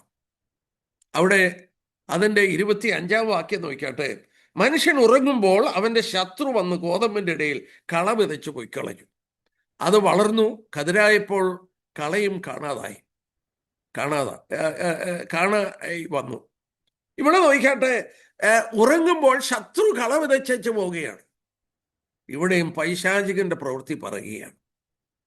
32-ാം വാക്യം നോക്കിയാട്ടെ, 31 തൊട്ടുള്ള വാക്യം മൂന്നാമത്തെ ഉപമ. അവിടെ മറ്റൊരു ഉപമ 31 തൊട്ട് മറ്റൊരു ഉപമ പറഞ്ഞത്, സ്വർഗരാജ്യം കടുവണിയോട് സദൃശം. അതൊരു മനുഷ്യനെടുത്ത് തൻ്റെ വയലിലിട്ടു. അതെല്ലാ വിത്തിലും ചെറിയതെങ്കിലും വളർന്ന സസ്യങ്ങളിൽ ഏറ്റവും വലുതായി ആകാശത്തിലെ പറവുകൾ വന്ന് അതിൻ്റെ കൊമ്പുകളിൽ വസിപ്പാൻ തക്കവണ്ണം വൃക്ഷമായി തീർന്നു. കടുകുമണി ഒരു ഷ്രബാണ്, ഒരു ചെറിയ ചെടിയാണ്. അസാധാരണമായ വളർച്ച, ഒരു വൃക്ഷമായി തീരുന്നു കടുകുമണി. Unusual growth. ഇത് സഭാ ഹിസ്റ്ററി പഠിക്കുമ്പോൾ കോൺസ്റ്റന്റൈൻ കുസ്തനിനോസ് ചക്രവർത്തി AD 317 ക്രിസ്ത്യാനിയായി. 315 ക്രിസ്ത്യാനിയായി. റോമൻസ് സാമ്രാജ്യം അതുവരെ ക്രിസ്ത്യാനികളെ കൊല്ലുകയാണ്. ക്രിസ്തുവിനെ കൊന്നു, ക്രിസ്ത്യാനികളെ കൊല്ലുന്നു. 200 വർഷം ക്രിസ്ത്യാനികളെ കൊന്നു. എന്നാൽ ഒരു യുദ്ധത്തിൽ ഏർപ്പെട്ടപ്പോൾ, കുരിശിന്റെ അടയാളത്തിൽ യുദ്ധം ജയിച്ചു കഴിഞ്ഞപ്പോൾ, കൺസൾട്ട് ചെയ്തപ്പോൾ അത് ക്രിസ്ത്യാനികളുടെ അടയാളമാണെന്ന് മനസ്സിലായി. കോൺസ്റ്റന്റൈൻ ക്രിസ്ത്യാനിയായി തീരുക മാത്രമല്ല, റോമൻ സാമ്രാജ്യത്തിന്റെ മതം ക്രിസ്തു മതമായി പ്രഖ്യാപിച്ചു. നിങ്ങളൊന്ന് ആലോചിച്ച് നോക്കി കർത്താവിന്റെ വാക്കുകൾ. കടുകുമണിയോളം കർത്താവ് പറഞ്ഞു, ചെറിയ കൂട്ടമേ ഭയപ്പെടേണ്ട. ചെറിയ കൂട്ടങ്ങളായിരുന്നു. കടുകുമണിയുടെ ഉപമയോട് കർത്താവ് ഉപമിച്ചു. എന്നാൽ അസ്വാഭാവികമായൊരു വളർച്ചയുണ്ടായി. ഈ റോമൻ സാമ്രാജ്യത്തിന്റെ മതം ക്രിസ്തു മതമായി, അതൊരു വലിയ വൃക്ഷമായി തീർന്നപ്പോൾ വീണ്ടും ശത്രുവിന്റെ കാര്യം നോക്കി. അവിടെ കർത്താവ് എന്താ പറഞ്ഞത്? ആകാശത്തിലെ പറവുകൾ വന്ന് അതിൻ്റെ കൊമ്പുകളിൽ കൂടുവെച്ചു. നമ്മൾ അല്പം മുമ്പേ പഠിച്ചു, ഈ പറവുകളാണ് വിത്തെടുത്തോണ്ട് പോയത്. അത് ദുഷ്ടനാണെന്ന് കർത്താവ് പറഞ്ഞു. ഇപ്പോൾ അവൻ എവിടാ കൂടുവെച്ചേക്കുന്നത്? ഈ ക്രിസ്ത്യാനിറ്റിയുടെ കൊമ്പിൽ തന്നെ. ഈ അസാധാരണമായി രക്ഷിക്കപ്പെടാത്തവരെ കൊണ്ട് റോമൻ സാമ്രാജ്യത്തിന്റെ മതം ക്രിസ്തു മതമായി കഴിഞ്ഞപ്പോൾ ആ ക്രിസ്തു മതത്തിന്റെ കൊമ്പുകളിൽ ശത്രു കൂടുവെക്കാൻ തുടങ്ങി. അകത്തായി തീർന്നില്ലേ? 4-ാമത്തെ ഉപമ, നമ്മുടെ വിഷയം അവിടമാണ്. 33-ാം വാക്യം, മറ്റൊരു ഉപമ അവരോട് പറഞ്ഞത്, സ്വർഗരാജ്യം പുളിച്ച മാവിനോട് സദൃശ്യം. ഒരു സ്ത്രീ എടുത്ത് 3 പറ മാവിൽ എല്ലാം പുളിച്ചു വരുവോളം അടക്കി വെച്ചു. നോക്കിയാട്ടെ, ഇത് അല്പമൊന്ന് പഠിക്കേണ്ടതാണ്. ഒരു പുളിപ്പ് ആരാ ഇതെടുത്തു വെച്ച? ഒരു സ്ത്രീ 3 പറ മാവിനകത്ത് പുളിപ്പ് ചേർത്തു. എന്താ ഈ പുളിപ്പെന്ന് പറഞ്ഞാൽ? മത്തായിയുടെ സുവിശേഷം, ഇവിടെ നമുക്ക് വരണം. മത്തായിയുടെ സുവിശേഷം 16-ാം അധ്യായം നോക്കിയാട്ടെ. മത്തായി 16, അതിന്റെ 6-ാം വാക്യം നോക്കിയേ. എന്നാൽ യേശു അവരോട്, നോക്കുവീൻ, പരീശന്മാരുടെ സദൂക്യരുടെയും പുളിച്ച മാവ് സൂക്ഷിച്ചുകൊള്ളുവീൻ. എന്താ ഇത്? 12-ാം വാക്യം നോക്കിയാട്ടെ. അങ്ങനെ അപ്പത്തിന്റെ പുളിപ്പ് മാവല്ല, പരീശന്മാരുടെ സദൂക്യരുടെയും ഉപദേശം അത്രേ സൂക്ഷിച്ചുകൊള്ളുവാൻ അവൻ പറഞ്ഞത്. അപ്പൊ പുളിച്ച മാവെന്ന് പറയുന്നത് ദുരുപദേശം, തെറ്റായ ഉപദേശമാണ്, റോങ് ഡോക്ട്രിനാണ്. നമ്മുടെ കർത്താവ് പറഞ്ഞത് ഓർമ്മയില്ലേ? പൗലോസ് പറഞ്ഞു, അല്പം പുളിമാവ് പിണ്ടത്തെ മുഴുവൻ പുളിപ്പിക്കും. ഇവിടെ പറഞ്ഞത് നോക്കിയാട്ടെ, 3 പറ മാവിനകത്ത് ഇവിടെ ഞാൻ നോക്കിയ, എന്നെ ചിന്തിപ്പിച്ച എല്ലാം പുളിച്ചു വരണം. ഒരു സ്ത്രീ അല്പം പുളിപ്പ് ചേർത്തു. ഈ 3 പറ മാവെന്ന് പറയുന്നത് അത് പ്രാധാന്യതയുണ്ട്. 3 പറ മാവ്. നമുക്ക് ഉൽപ്പത്തി പുസ്തകം 18-ാം അധ്യായം എടുത്താട്ടെ. ഉൽപ്പത്തി പുസ്തകം 18-ാം അധ്യായം ഉൽപ്പത്തി പുസ്തകം 18-ാം അധ്യായത്തിന്റെ 2-ാം വാക്യം. അവിടെ ഇങ്ങനെ വായിക്കുന്നു: അവൻ തലപൊക്കി നോക്കിയപ്പോൾ 3 പുരുഷന്മാർ തന്റെ നേരെ നിൽക്കുന്ന കണ്ടു. സോദോമിനെ നശിപ്പിക്കുവാൻ വന്ന 3 പുരുഷന്മാർ അബ്രഹാമിന്റെ കൂടാരത്തിൽ വന്ന് നിൽക്കുകയാണ്. എൻ്റെ സ്നേഹിതനായ അബ്രഹാമിനോട് ഞാൻ എങ്ങനെ മറച്ചു വെക്കും? അബ്രഹാമിന് കാര്യങ്ങൾ വെളിപ്പെടുത്താൻ ഈ പുരുഷന്മാർ വന്നിരിക്കുകയാണ്. അവിടെ 6-ാം വാക്യം നോക്കി. അബ്രഹാം ബന്ധപ്പെട്ട് കൂടാരത്തിൽ സാറയുടെ അടുക്കൽ ചെന്നു. നീ ക്ഷണത്തിൽ 3 ഇടങ്ങഴി മാവെടുത്ത് കുഴച്ച് അപ്പം ഉണ്ടാക്കാൻ പറഞ്ഞു.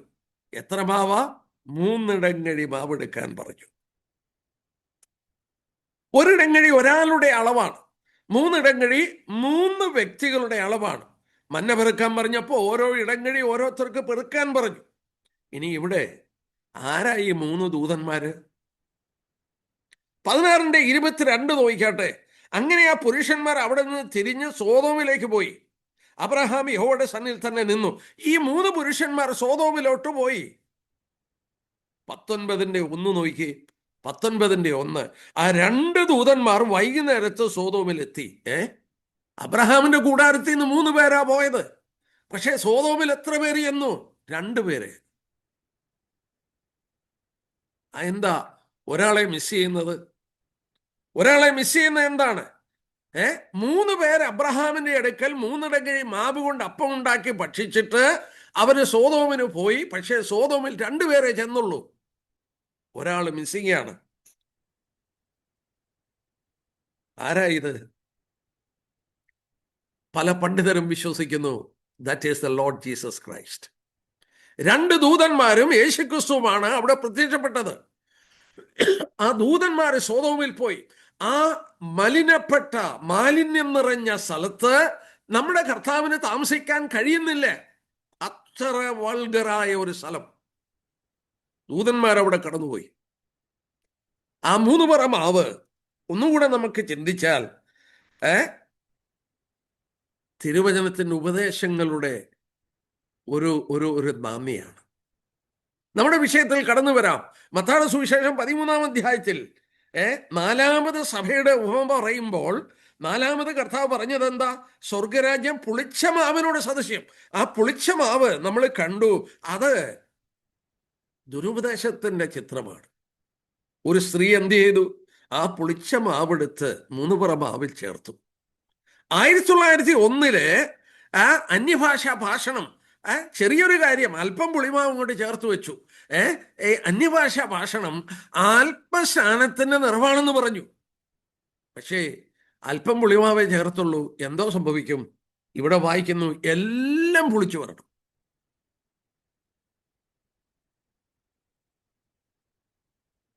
ക്രിസ്ത്യഗോളത്തിൽ നമ്മൾ കാണുന്ന ചിത്രമായത്. വളരെ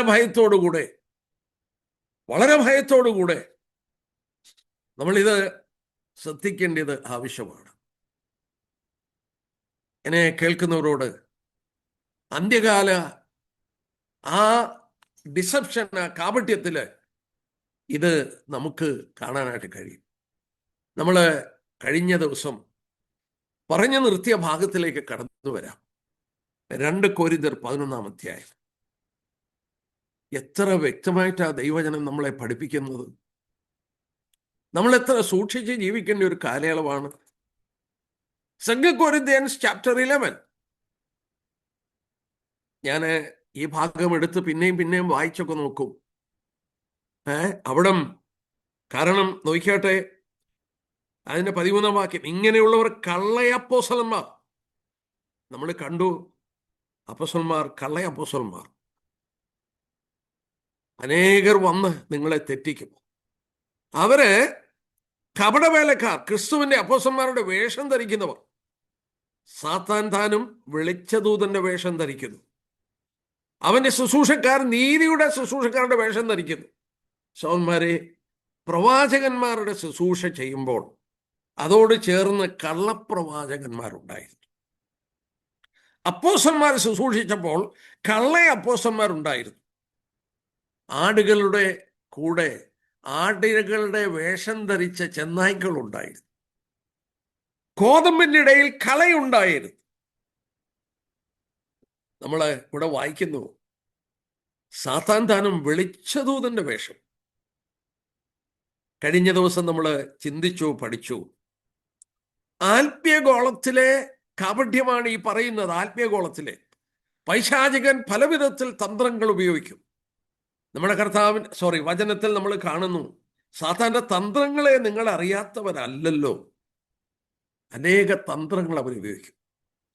എന്നാൽ ദൈവവചനത്തിൽ നമുക്ക് മുന്നറിയിപ്പ് തരുന്നു. ഔവയെ കബളിപ്പിക്കുന്നത് ജ്ഞാനം പ്രാപിപ്പാൻ കാമ്യം എന്ന് പറഞ്ഞു. ഈ തിന്നരുതെന്ന് പറയുന്ന വൃക്ഷഫലം നീ എടുത്ത് തിന്നാൽ ജ്ഞാനം പ്രാപിപ്പാൻ കാമ്യം എന്ന് പറഞ്ഞാൽ more knowledge, A higher place, ദൈവം കൊടുത്തതിനേക്കാൾ ഉയരാനുള്ള ഒരു മോഹം അവിടെ ഉള്ളിൽ വെച്ചു. അവയെ പോയി സാത്താൻ പറ്റിച്ചത് മോറൽ പാർട്ടൊന്നും മോശമാക്കാനല്ല. That was the spiritual part. യോബിനെ സാത്താൻ പരീക്ഷിക്കുന്നു. യോബിനെ ആ പരീക്ഷയിൽ നമ്മൾ കാണുന്നുണ്ട്, ദൈവത്തിൽ നിന്ന് അവനെ അകറ്റിക്കളയാനാ നോക്കിയത്. പത്രോസിനെ ലൂക്കോസ് 22:31 നമ്മൾ വായിക്കുന്നുണ്ട്, ഗോതമ്പ് പോലെ നിന്നെ പാറ്റാൻ അനുവാദം ചോദിച്ചു.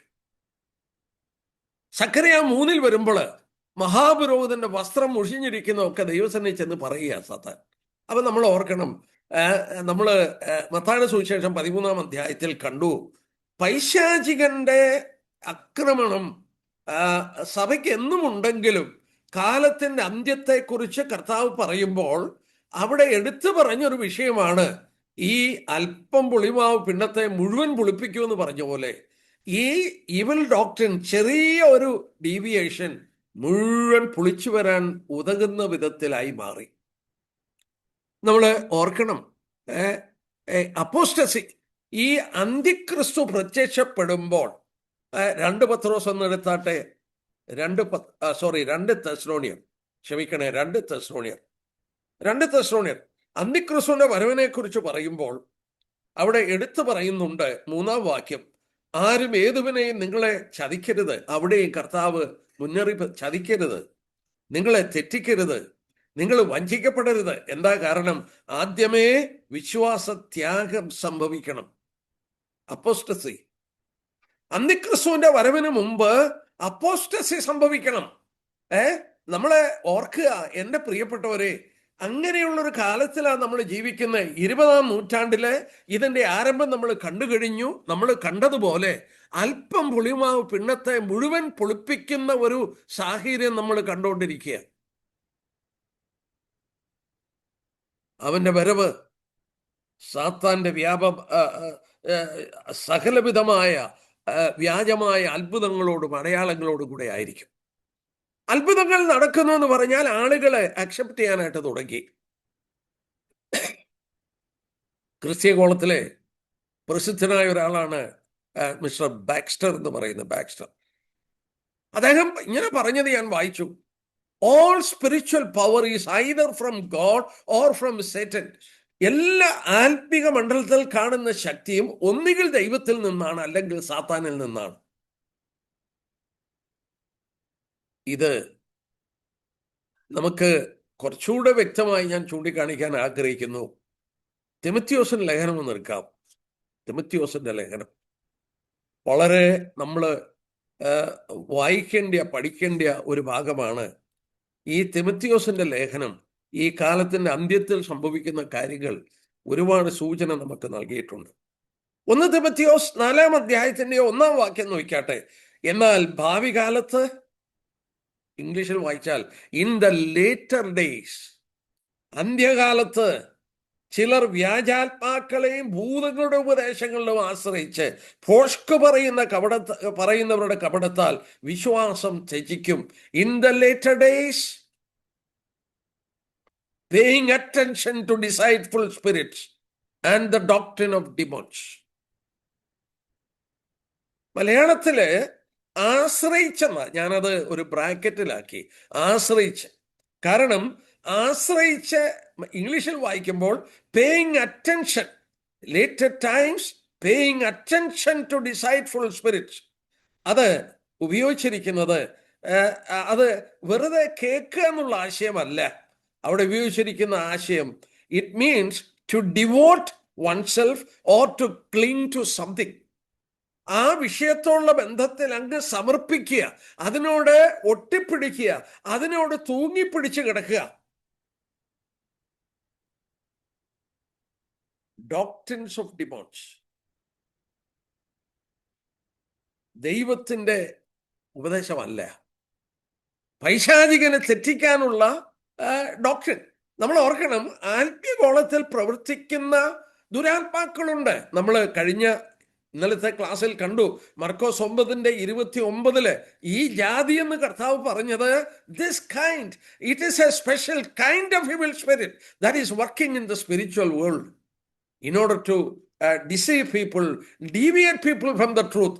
ഇവിടെ രേഖപ്പെടുത്തി, ഭാവിയിൽ ചിലർ വ്യാജാത്മാക്കളെയും ഭൂതങ്ങളുടെയും ഉപദേശത്തെ ആശ്രയിക്കും, ക്ലിങ് ചെയ്യും, അതിനോടങ്ങ് ഡീവിയേറ്റഡ് ആകും, സത്യം വിട്ടുകളയും. ഇവിടെ ഇങ്ങനെയുള്ളൊരു കാലഘട്ടത്തിൽ എങ്ങനെ നമുക്ക് തിരിച്ചറിയാം ഇത് ദൈവത്തിൽ നിന്നാണോ അല്ലയോ എന്നുള്ളത് എങ്ങനെ തിരിച്ചറിയാം? ഞാൻ ആ ഭാഗം ഒന്ന് ചൂണ്ടിക്കാണിച്ചോട്ടെ. വളരെ വ്യക്തമായി യോഹന്നാൻ രേഖപ്പെടുത്തുമ്പോൾ 1 യോഹന്നാൻ 4-ാം അധ്യായം നോക്കിയാട്ടെ. 1 യോഹന്നാൻ 4-ാം അധ്യായത്തിന്റെ 1-ാം വാക്യം, പ്രിയമുള്ളവരെ, കള്ളപ്രവാചകന്മാർ പലരും ലോകത്തിലേക്ക് പുറപ്പെട്ടിരിക്കയാൽ ഏതാത്മാവിനെയും വിശ്വസിക്കരുത്, ആത്മാക്കൾ ദൈവത്തിൽ നിന്നുള്ളവയാണോ എന്ന് ശോധന ചെയ്യണം. കള്ളപ്രവാചകന്മാർ വന്നു കഴിഞ്ഞു, കാലത്തിന്റെ അന്ത്യത്തിൽ അത് വരുമെന്ന് കർത്താവ് പറഞ്ഞു, വന്നു കഴിഞ്ഞു. അതിനുള്ള ബന്ധത്തിൽ യോഹന്നാൻ എന്താ പറഞ്ഞത്? ആത്മാക്കളെ പരിശോധിക്കണം, എല്ലാ ആത്മാക്കളെയും വിശ്വസിക്കരുത്, ആത്മാക്കൾ ദൈവത്തിൽ നിന്നുള്ളതാണോ എന്ന് ശോധന ചെയ്യണം. കൃപാവരങ്ങൾ പഠിച്ചുകൊണ്ടിരുന്നപ്പോഴാണ് എനിക്ക് മനസ്സിലായത്, അങ്ങനെയൊരു കൃപാവരമുണ്ട്. 1 കൊരിന്ത്യർ 12:10 നോക്കിയാട്ടെ. കൃപാവരങ്ങളെ കുറിച്ച് പറയുന്ന അധ്യായമാണ് 1 കൊരിന്ത്യർ 12-ാം അധ്യായം. 1 കൊരിന്ത്യർ 12:10-ാം വാക്യത്തിൽ വരുമ്പോൾ അവിടെ വായിക്കുന്നുണ്ട്,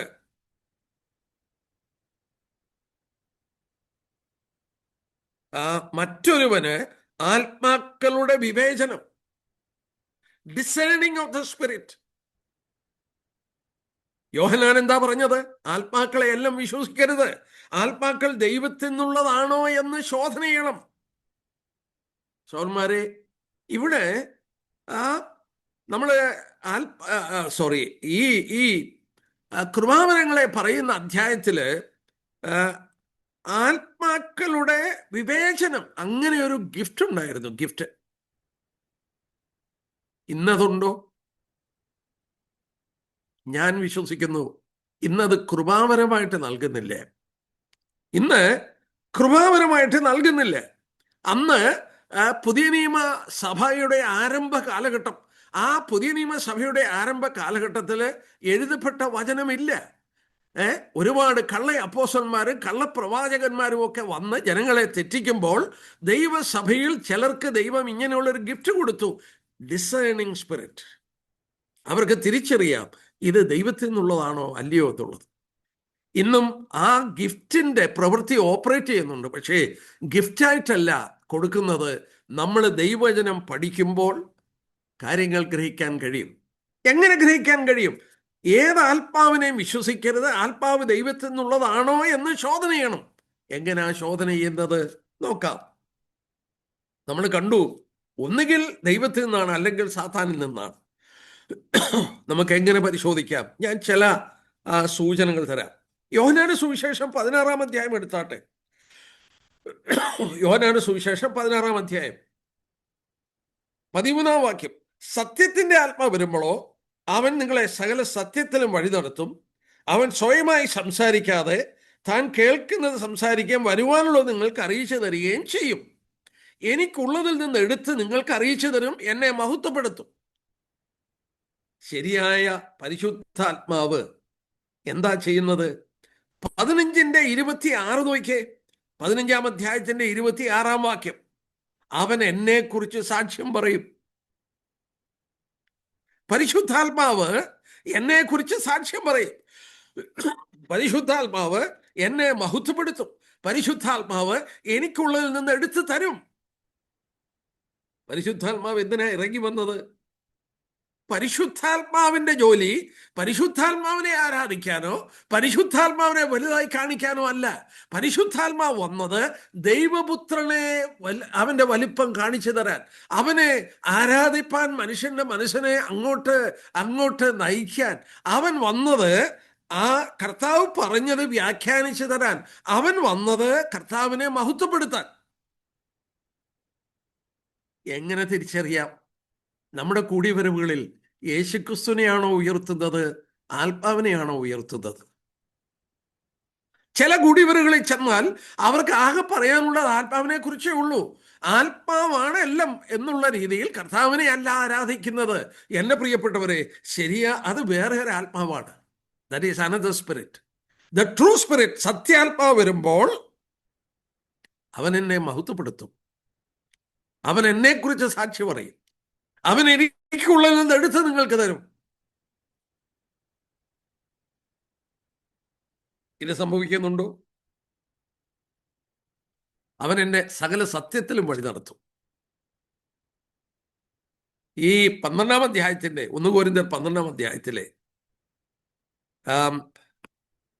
2-ാം വാക്യം നോക്കിയാട്ടെ. 1 കൊരിന്ത്യർ 12-ാണ് ഈ കൃപാവരങ്ങളെ കുറിച്ച് പറയുന്ന 1 കൊരിന്ത്യർ 12-ന്റെ 2-ാം വാക്യത്തിലെ ഇങ്ങനെ വായിക്കുന്നുണ്ട്: നിങ്ങൾ ജാതികളായിരുന്നപ്പോൾ നിങ്ങളെ നടത്തിയതുപോലെ ഊമവിഗ്രഹങ്ങളുടെ അടുക്കൽ പോക പതിവായിരുന്നു. അവിടെ വായിച്ചാൽ നിങ്ങളെ നടത്തിയതുപോലെ carried away to these idols, carried away to these dumb idols. രക്ഷിക്കപ്പെടുന്നതിന് മുമ്പ് നിങ്ങളെ ഊമവിഗ്രഹങ്ങളുടെ അടുക്കലേക്ക് അങ്ങ് നടത്തുകയായിരുന്നു ഒരു ദുരാത്മാവ്.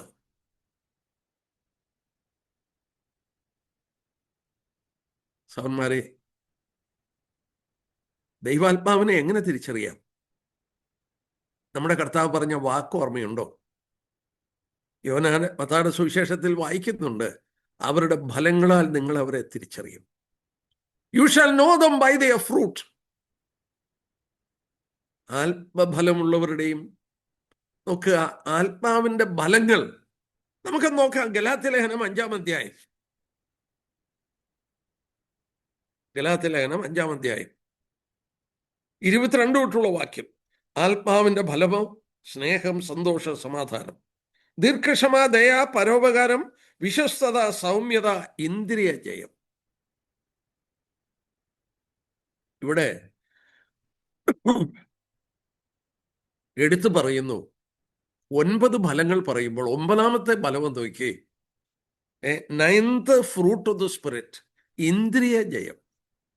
ഇന്ദ്രിയ ജയം എന്നുള്ളത് ഇംഗ്ലീഷിൽ എന്താ പറയുന്നത്? Self control. Self control, self control, ഇന്ദ്രിയ ജയം. അതാണ് ഇന്ദ്രിയ ജയം. അവ പരിശുദ്ധാത്മാവ് നമ്മുടെ ഉള്ളിൽ ഉണ്ടെങ്കിൽ we will have self control. എഫേസ്യ ലേഖനത്തിൽ ആത്മാവിനാൽ നിറയുവാൻ പറയുമ്പോൾ എന്തിനാ ഇങ്ങനെ എടുത്തു പറഞ്ഞത്? അതിന്റെ 18-ാം വാക്യം, വീഞ്ഞു കുടിച്ച് മത്തരാകരുത്. വീഞ്ഞു കുടിച്ച് മത്തരാകരുത്, അതിനാൽ ദുർനടപ്പുണ്ടാകുമല്ലോ. ആത്മാവ് നിറഞ്ഞവരായി സങ്കീർത്തനങ്ങളാലും സ്തുതികളാലും എന്ന് പറയുകയാണ്. നമ്മളൊന്ന് നോക്കിയാട്ടെ. അവിടെ do not be drunk with wine which is dissipation എന്ന് പറഞ്ഞാൽ മദ്യം, വീഞ്ഞു കുടിച്ചാൽ അവരുടെ കൺട്രോൾ നഷ്ടപ്പെടും. വീഞ്ഞു കുടിച്ച് മത്തരായി കഴിഞ്ഞാൽ ആ മനുഷ്യൻ എന്താ ചെയ്യുന്നതെന്ന് പോലും അറിയില്ല. അവൻ്റെ ഇന്ദ്രിയജയം നഷ്ടപ്പെടും. അങ്ങനെയല്ല, ആത്മാവിനാൽ നിങ്ങൾ നിറയണം. ആത്മാവിനാൽ നിറയുമ്പോൾ ആത്മഫലം നമ്മളിൽ ഉണ്ടാകും. ആത്മഫലം നമ്മളിൽ ഉള്ളപ്പോൾ നമ്മൾ സുബോധമുള്ളവരായിരിക്കും, സെൽഫ് കൺട്രോൾ ഉള്ളവരായിരിക്കും. ഞാൻ ഈ ഭാഗം ഇരുന്ന് പഠിച്ചപ്പോൾ ഞാൻ ഓർപ്പിച്ചു, ഞാൻ എറണാകുളത്തുള്ള ജോഷുവ ജനറേഷൻ എന്ന് പറയുന്ന ഒരു കൂട്ടത്തിൽ, അത് കരിസ്മറ്റിക് ചർച്ചാണ്. വർഷങ്ങൾക്ക് മുമ്പ് നമ്മുടെ സഭയിലെ ചെറുപ്പക്കാർ അവിടെ പോയി തുടങ്ങി എന്നൊക്കെ കേട്ടപ്പോൾ ഞാൻ അതെന്താണെന്ന് അറിയാനായിട്ട് ഞാനും ഒരു സഹോദരനും കൂടെ അവിടെ പോയി. ഞങ്ങൾ അവിടെ ചെന്നപ്പോൾ മനസ്സിലാക്കിയൊരു കാര്യം, ഇരിക്കാനായിട്ട് അവിടെ സീറ്റില്ല. അവിടെ എല്ലാം ഓപ്പണായിട്ട് ഇട്ടിരിക്കുക. പുറകെ മാത്രം ഒരു 2-3 ഒരു റോ മാക്സിമം ഇട്ടിട്ടുണ്ട്. ഞങ്ങൾ ഏതായാലും ഞാൻ ആ സൗറിനെ വിളിച്ച് ഞങ്ങൾ അവിടെ പുറകെ പോയിരുന്നു. അപ്പം ഞാൻ നോക്കിയപ്പം വലിയ ഹൈഫൈ സിസ്റ്റമാണ്, ഭയങ്കര പാട്ടാണ്. ഈ പാട്ടിൽ ഏതാണ്ട് 1 മണിക്കൂറൊക്കെ 1.5 മണിക്കൂർ നിന്ന് ആടി പാടി സന്തോഷിക്കുകയാണ്. അത് കഴിഞ്ഞപ്പോൾ ഞാൻ കണ്ട കാര്യമാണ് പറയുന്നത്.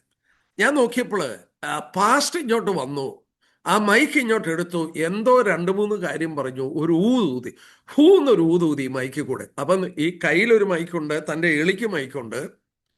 ആ ഹൈഫൈ സിസ്റ്റം ഭയങ്കര സിസ്റ്റമാണ്. ഈ ഊതിയ ശബ്ദം വളരെ ശക്തമായിട്ടാണ് കേട്ടത്. ഞാനും അവിടെ ഇരിപ്പുണ്ട്, ഞാനിതെല്ലാം വാച്ച് ചെയ്തുകൊണ്ടിരിക്കുക.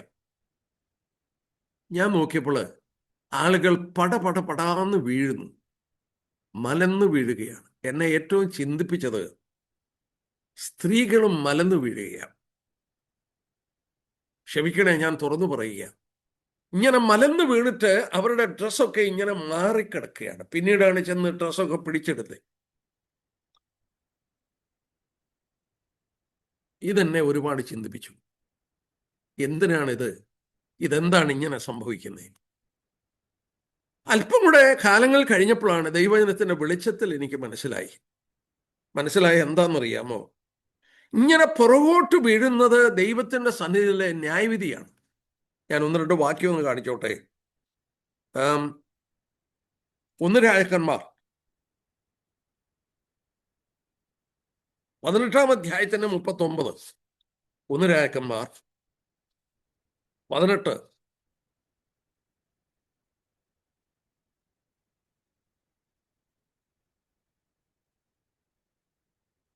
പതിനെട്ടിന്റെ 39.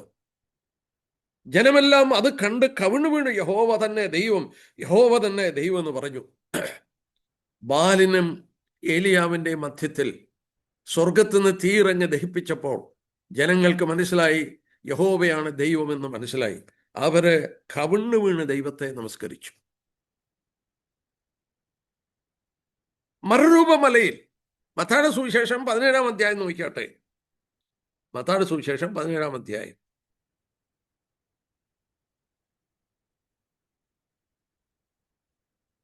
മത്തായിയുടെ സുവിശേഷം 17-ാം അധ്യായത്തിന്റെ 6-ാം വാക്യം.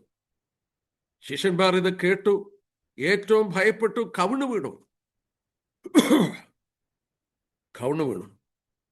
ഒരു കുഷ്ഠരോഗി, സുഖപ്പെട്ട കുഷ്ഠരോഗി ഓടി വന്ന് ലൂക്കോസ് 17-ന്റെ 16 കവിണ്ണു വീണു അവനെ ആരാധിച്ചു.